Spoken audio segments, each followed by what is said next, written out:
Well, good day, folks.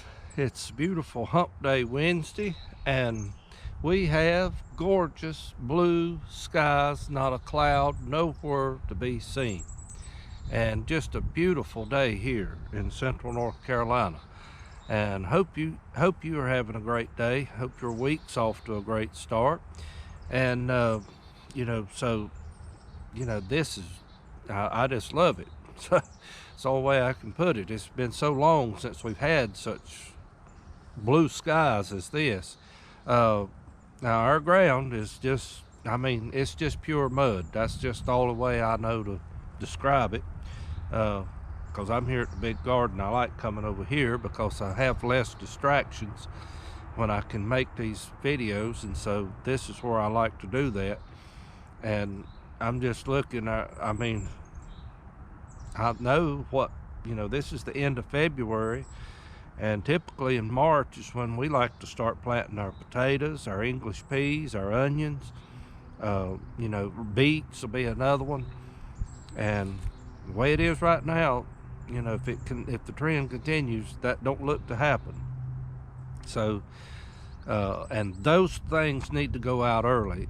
You have around here, my experience anyway, if you don't get potatoes, especially if you don't get those out early, the bugs they'll be gone within no time. The bugs just eat them up just about as fast as they come up.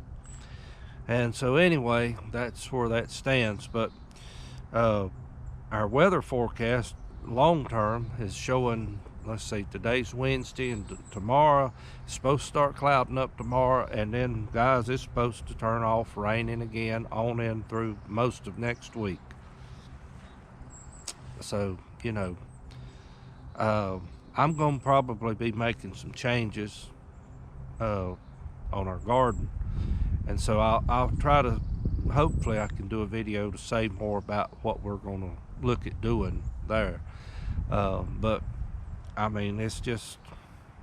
it's just our weather, and we've got to learn to deal with it and cope, make the best of it. So anyway, enough said about that. Want to get on into our talk time today, and this will be our last one for the month of February. It's hard to believe that February 2021 will be going into the history books this week, and that's just hard to believe. Times went by that fast. So anyway, we want to get into our talk today, and just want to ask the simple question: do you need a raise? And there's a lot of talk of that in the news lately about people getting a raise, and that's where I want to take my talk to today. And I watched a gentleman here on YouTube yesterday. I watched a video of his, and he went to a factory in his hometown that had been shut down for several years, but the factory goes back to over 100 years old. I think it was built like in the 1800s, sometime along in there, and employed a lot of people. Matter of fact, he said his town was built on the manufacturing that came from that little factory. And I've looked here in our town, just me and my wife, our family here, we have suffered because of the decline in manufacturing. And the place that we work, it was actually over 100 years old. It had been in our town here, and we worked in that all of most of our working career, and now it's gone. It's history. And there's several things that played a factor into it leaving. And wage, I don't know how much that applied to it, but a lot of what I saw there where we were at is just management. And people goes in with these new ideas that they get from college without hands-on experience, knowing what the job consists of, and it won't work. I may do a video on that someday, but I just saw things that it was just silly. It was stupid. And They tried to implement a practice that was used in the automotive parts industry and implement it into a textile industry. Those industries are not the same. They're as far away as night and day. And the practices you use in manufacturing automobile parts and the practice you use in manufacturing pantyhose are not the same. I mean, you know, but anyway, I didn't mean to get off on that, but that's just, you know, an example of what we saw that took place. And, you know, I know they probably tried to do their best, but you need to listen to the people that's on the floor, that's on the front lines, that know what's going on, and they can tell you a whole lot. But you know, most of the time when we told them anything, it was just, you know, turn to the side. And, you know, they're just a low-skill employee. What do they know? And you get rid of those low-skill employees, you'll find out how much they knew. And we saw that too. But anyway, getting back now on, you know, our wages. You know, there's a lot of talk about the MW, wanting to raise that. I'll just classify it as that, give its initials. And we got a fly around here. But anyway, there's a lot talking about that. And guys, I came up in a time that, you know, when I started public work, that when you got a raise, you earned it. And nowadays, people don't have to earn anything. I mean, it's just like, well, I mean, I'll just give an example up there where we were at. And a lot of places, everybody in the facility don't make the same thing. They're paid based on their performance, which is a good thing, I think. And up there, they just come to the decision, just pay everybody the same. And what you had there, you had some that was worth what they made and more, and you had some wasn't even worth half that. And they were content just to come in and just hold the position but do absolutely nothing while everybody else pulled their weight around. And that, you see what happened. I mean, eventually the doors shut on it. And that's pretty much what we've got in our country right now. We've got a handful that's actually working, that's paying the taxes, that's keeping things going, that's putting food on the table, and the rest of everybody is sitting around with their hands out waiting on somebody else to do it for them. And I mean, we've even got a generation now feels they're entitled to this. Boy, I could get in trouble real fast. And you gave that money up if you worked for it and put it in. So what makes you think you can get it back? I mean, I'm just saying.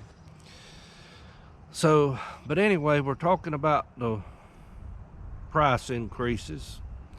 And if we continue to go down the path that we're on, well, let me just back up a minute and say this. There is an end game that they are seeking. When I say they, I'm talking about Big Brother, that they are seeking to achieve in our country right now. And I try to be careful how I pick my words. But anyway, with that being said, you increase the MW to the level that they want it, guys, it will completely shut our nation down. Without a doubt. You say, I don't believe that. Yeah, I know it will. Where do you think that extra money comes from? Do you think it's just printed extra and given to all these employers out here to hand out to those people? No, that's not where it comes from, guys. It comes out of my pocket, your pocket, and everybody else that goes and buys goods. And you're lucky if they can do that and get away with it to pay for that, because in a lot of places they're going to let these people go and they'll replace them with machines or computers, automation. Now, we've seen that. That's nothing new. It's been around for years. But in the early 1900s, I mean, here in this area, all up and down the East Coast, textiles, cotton mills, I mean, they were a booming business.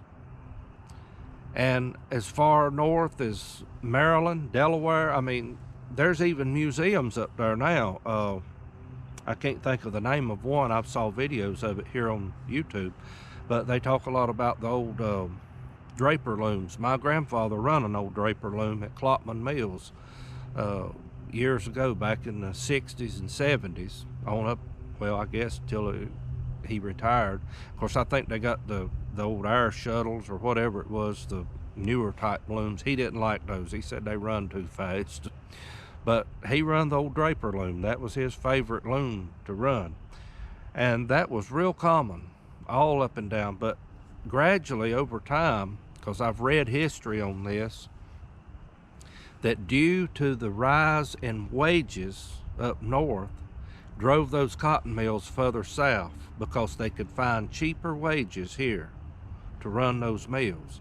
Now, why do they need cheaper wages? Now, before you jump to the conclusion and say, they just a bunch of skinflints, they want to keep that money for themselves. No, you stop and think about something. The consumer don't want to pay no more. Now, I'm just as guilty as anybody. If I'm shopping for a certain item, I look at the prices, I compare prices, but I also compare quality. Now, you might can get something over here for $2 less than you're going to get this, and at the same time you get to looking, digging deeper into it, and you'll find out, if you really look close, you'll see corners that's been cut. Somewhere along the line you'll find out why it is cheaper than the other.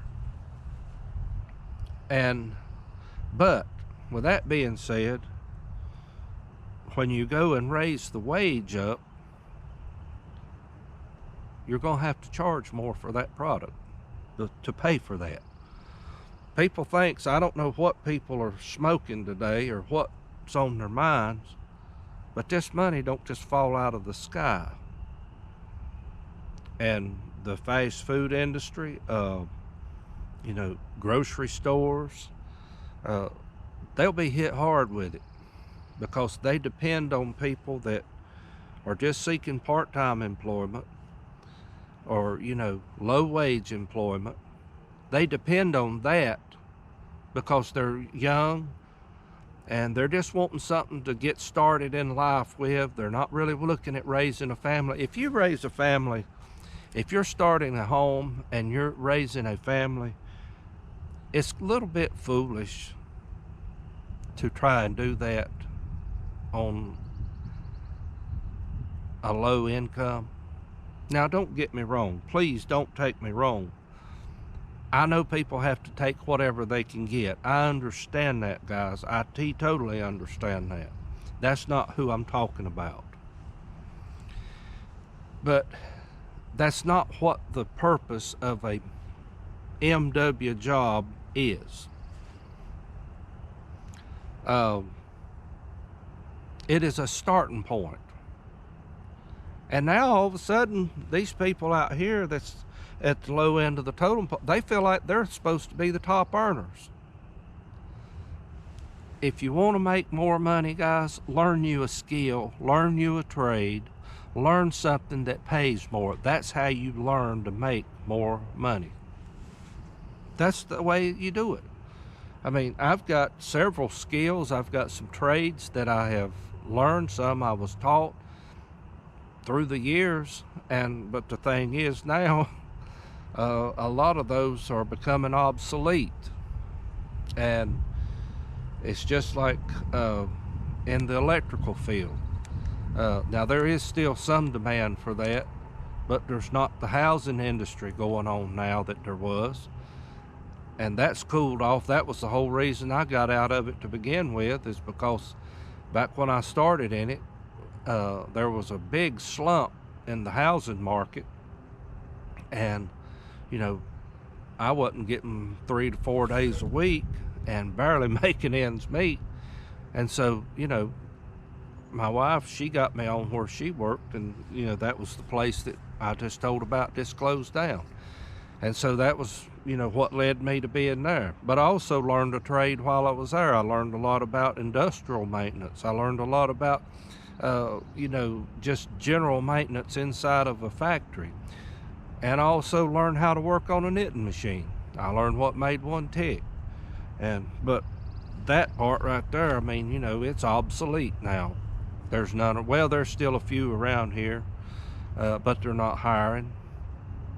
And see, there's another thing. And I mean, guys, we're setting ourselves up for a major letdown, but that's the end game. That's what's wanted by the current people that run our place now. They want it. They want our entire economy to collapse so they can implement a new program. That's the end game. That's what's coming. And if you believe that raising the MW to the level that they want to raise it to, if you believe that's the right thing to do, you need to step back and take a close look at who's going to pay for that. Where's that extra money coming from, guys? I mean, I just wonder, honestly, it fathoms me that people can be so ignorant and not understand who pays for that. We do. We, the consumer, pay for that. I know it seems like I'm going in circles here, but that's not the answer. The answer is, if you want to make more money, you should learn to get a job, learn a skill, learn a trade that pays more money. That's how you get ahead. But there's other ways. Now, we've talked recently, we've talked about being poor, we've talked about, you know, what constitutes that. We've talked about different things recently. You know, being a good steward, taking care of what we have. And, you know, just take that fact right there, just taking care of what we have. Being a good steward over what the Lord's blessed us with, guys, that can be a raise within itself. And it's just like, you know, I mean, just take a riding lawnmower, for instance. I'm just using this as an example. If you take care of that thing so that it will last you a lifetime, just think. That's money saved that you don't have to buy one every 5 years because you don't take care of it. You blow the motor up in it, you wear it out. That's money saved that you don't have to throw away on a piece of equipment. People this day and time, they just, honestly, they don't know how to take care of nothing. They don't know how to appreciate nothing. It's just abused. It's just, you know, like, well, if it tires up, we'll just get another one. And I'm thankful that I had family members and ancestors and folks to show me the right way. You take care of what you have. You don't abuse it. And it hurts me when I see people take, you know, I even watch videos on here. Sometimes people take and destroy things that they, you know, don't want no more. I just don't like to see that. I like to see things taken care of and used, but you know, it's just the world that we're living in, a throwaway society now. Use it and throw it away. Go get you another one. And I'm not about that. I'm about something, and I won't buy something if it's, but I'm not about to buy something that's rinky-dink and cheap, and I won't get but 1 or 2 uses of it. You know, it's just like the overalls that I used to wear. I mean, after about 3 or 4 good washings, they're thin as paper. And these that I have on, these are the roundhouse, and I like them. The denier and the cloth on them is a lot heavier. I don't know what ounce these are, but they are good. And I have wore them and washed them, almost a year now. And they're faded a little bit, but so far as the texture of the fabric in them, it's still good. They're heavy, and I like these overalls. So, but I like the texture of these overalls. They're called Roundhouse, and you can order them online direct from Roundhouse. So if you look those up, be sure and check them out if you like to wear overalls. And I love my overalls. But anyway, and they are made 100% right here in the United States. And the company that I was getting them from, they're made here too. They have a plant in Tennessee, I believe it is. And so, you know, but the quality of the material was just not that great anymore. And I hate, you know, that cause I really like doing business with them. But, you know, it is what it is. But guys, our world is changing. The days of going and just getting a manufacturing job and being able to support your family with it, they're becoming almost obsolete or extinct. Maybe I should put it that way. And there's very little you and I can do about it. And this is what I try to tell people. Learn to prepare. With the weather events that we've seen in the past week, if that's not been an eye-opener, I don't know what will be. I mean, even even the news people was telling people to prepare, I noticed. But, you know, it's always have something squirreled back, guys, because you never know what's going to happen. And there's something else missing in people today. It's called resilience. Bouncing back. Now, I get it in my age when I get knocked down. As you get older, you don't bounce back as fast as you used to. That's not the type of resilience I'm talking about. There's just a fight that's within ourselves that we keep on going no matter what. And people now are getting panicky. They're getting scared to death. And that breaks my heart, because I know that they're not trusting in who they should be trusting in. They're trusting within themselves. They're trusting a, you know, uncle, brother, or whoever. And guys, I'm still trusting in the Lord.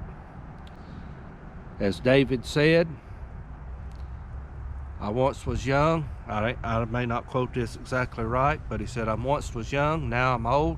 Never have I seen the righteous forsaken, nor his seed begging bread. And, you know, it's just like old Peter when he took his eyes off the Lord just that one split second, and guess what? He started to sink. And, you know, first thing he said, Lord, save me. And God saved him. God pulled him out of the water. But, you know, and guys, that's where we get all this noise, all the chatter, all the racket that's going on around us. That's the whole purpose of putting it there, to get our eyes, our focus off of Jesus. He is where we need to be focused on. And I promise you, he'll never let you down. I've had people on top of people that's let me down. The Lord has never let me down. He's never failed me.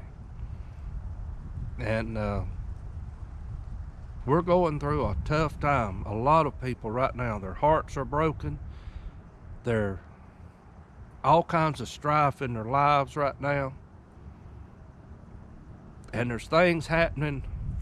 I mean, I look around here. There's things happening that I don't understand it. I can't put a reasoning behind why it is. But I just know that my God never fails.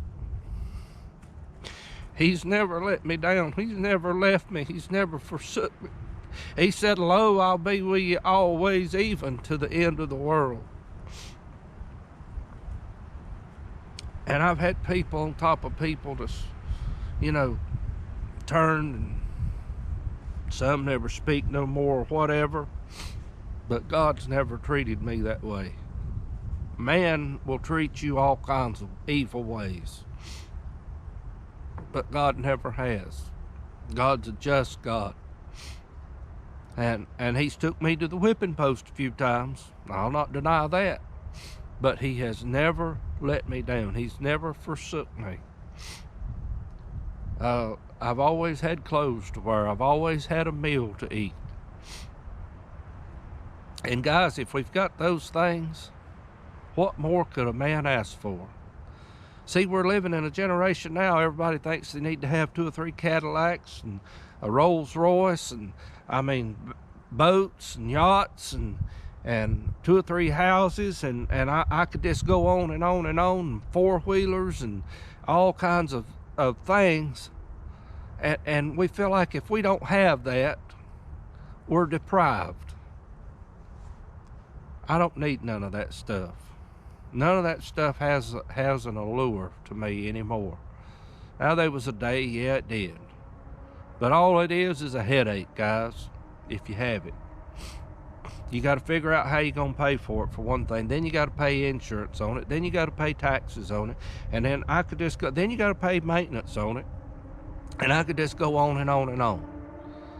And what's the use in it? I'd rather have something out here that's going to help me sustain ourselves, that we can grow food, that we can produce a livelihood for ourselves, so to speak, than have all this junk. That's just basically what it is. I could get in trouble right there. And I've seen so much money just wasted by people on just stupid junk, and then they sit around poor mouth how bad off they are, and the money that they have thrown away. I could name several things that people throw their money away on that they'll never get a return for it. And I promise you, you give yourself to God, He'll never let you down. He's never let me down. There's a lot of things, guys, that's come in my life I don't understand. I've had things that's broke my heart over the years that I can't give you an answer for. But God's never broke my heart. God's never let me down. And, I look at what we're facing right now, and there's a lot of people suffering. There's people that's lost loved ones, that's lost family. And they're sitting, why? I don't have an answer for that. They might be some answers if, individuals, but as a whole, I can't, just sit down and say, okay, this is it. Yeah, America's forgot God. God's took his hand off of our country pretty much for the most part. And yeah, I agree with that. I don't think he's took it off of individuals, Christians, because like I just said, he said he'd never leave us nor forsake us. But as a nation as a whole, it's no longer a blessed land anymore. And, that's part of the reason why we're seeing all this. I'm amazed we haven't seen any more, but it's just by the mercies of God that we've not seen any more judgment than we have. And I will say that. But anyway, guys, you hear that in the background? That's another sign of the times. And that's the second one I've heard. Now, I just looked at my timer on my camera. In 30 minutes, that's the second one. Guys, I'm back out here in the sticks in the country. We never used to hear it. That was a big thing when I was a boy growing up. if you heard a siren, that was a big thing. You probably go 2 or 3 months and never hear one. Now it's an everyday thing, 4 or 5 times a day. And that's the day and hour that we're living in. So I know I kind of got off topic there, but I think the Lord just stepped in and said what was needed. I hope he did. But guys, if you want to make more money, you need to learn your trade that pays more. But more than that, we need to learn to trust God for our needs and quit worrying about and whining about we never have enough. We don't have enough. We want more. We need more. That's a selfish attitude to have.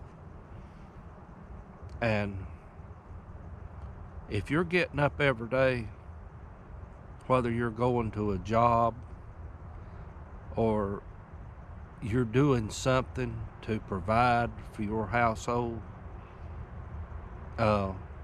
regardless what it is, you be thankful for it. And that's all you can do. That's all you can do. We're going to get back. We're going to see some tough times, guys. And it's going to put strains on families. See, that's another thing. I'm watching families being torn apart right now. And there's reasons behind that. I don't want to get off too deep in that. That might be another talk time. But there's reasons behind that. And it's took about a year of it now. And now strains are being put on families, individuals. And that's a whole nother topic that we may deal with in the days ahead. So anyway, my timer's up. Well, it's not up, but I usually don't like to let these go over 30 minutes much, so I'm going to cut this off right here. But I hope I said something to help somebody today, and you know, understand where we're at as a people here.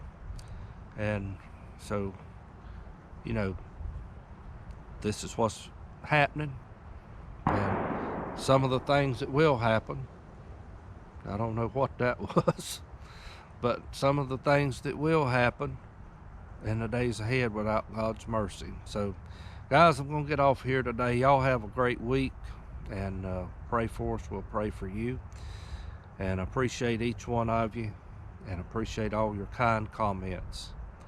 And so anyway, guys, thank you, Little NC Farmer.